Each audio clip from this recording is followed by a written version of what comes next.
जो व्यक्ति विपश्यना ध्यान करता है सदा सुखी रहता है। जीवन पर्यंत उसकी बुद्धि सही काम करती है और उसके शरीर का एक एक अंग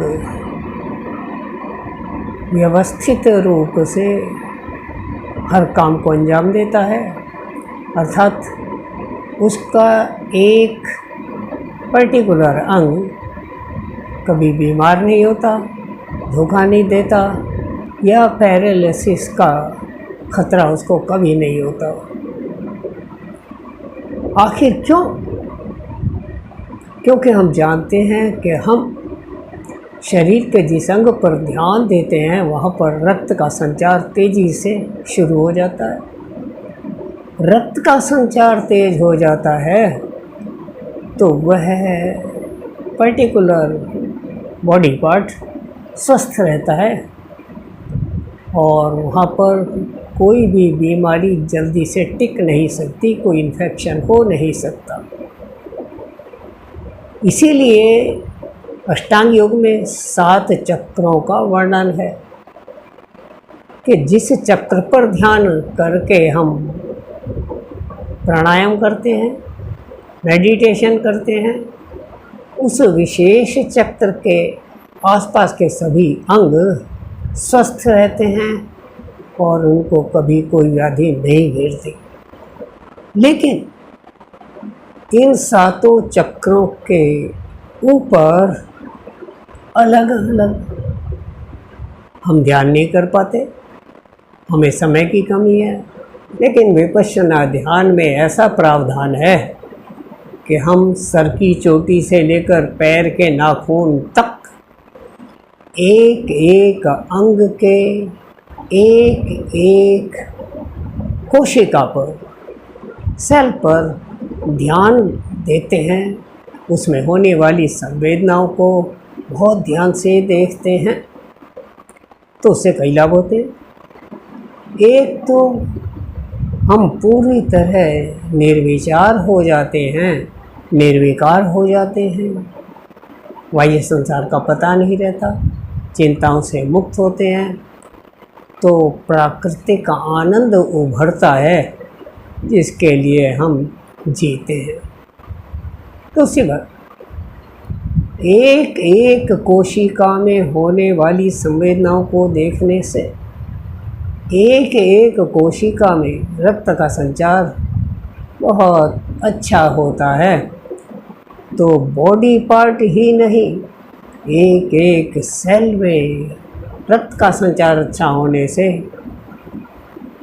नख से शिखा तक पूरा शरीर स्वस्थ रहता है और हमारा राइट और लेफ्ट ब्रेन ये बिल्कुल सही काम करता है। अर्थात लेफ्ट ब्रेन में उठने वाली तमोगुणी तरंगें और राइट ब्रेन में उठने वाली रजोगुणी तरंगें एक दूसरे को न्यूट्रलाइज करके सतोगुण उभरता है, अर्थात सुषुम्ना नाड़ी जागृत हो जाती है। जो व्यक्ति विपश्यना ध्यान करता है वह तमोगुण और रजोगुण को न्यूट्रलाइज करके सतोगुण में जीता है, आनंद को अनुभव करता है। शायद जीवन जीने की इससे उत्तम कला दूसरी कोई नहीं है। दीर्घायु, उत्तम स्वास्थ्य, स्मृति को बनाए रखना, मरते वक्त तक व्यक्ति बहुत ही आनंद से जीवन लीला को पार कर जाता है। विपश्यना ध्यान से ही यह संभव है। दूसरा कोई ध्यान, दूसरा कोई योग, दूसरी कोई भी ऐसी विधि जो पूरे शरीर को स्वस्थ रख करके दीर्घायु करे और मरते वक्त तक स्मृति को बनाए रखे, मुझे दूर दूर तक नज़र नहीं आती। संवेदनाओं को ध्यान से देखते हैं तो नासिका के द्वारा लिया गया सांस फेफड़ों में जाकर रुधिर की शुद्धि करता है तो शरीर में एक नई ताजगी का अनुभव होता है। और मन में उठने वाले विचार जो मैग्नेटिक फील्ड क्रिएट करते हैं, मैग्नेटिक फील्ड, और सांसों द्वारा शुद्ध रक्त दोनों के बीच एक बायोकेमिकल रिएक्शन होने से शरीर के अंदर कुछ सेंसेशन, संवेदनाएं प्रकट हो जाती हैं। जब हम उन संवेदनाओं को ध्यान से देखते हैं तब सारे विकारों से दूर होकर शरीर के अंदर एक एक कोशिका के उठापटक को ध्यान से जान लेते हैं।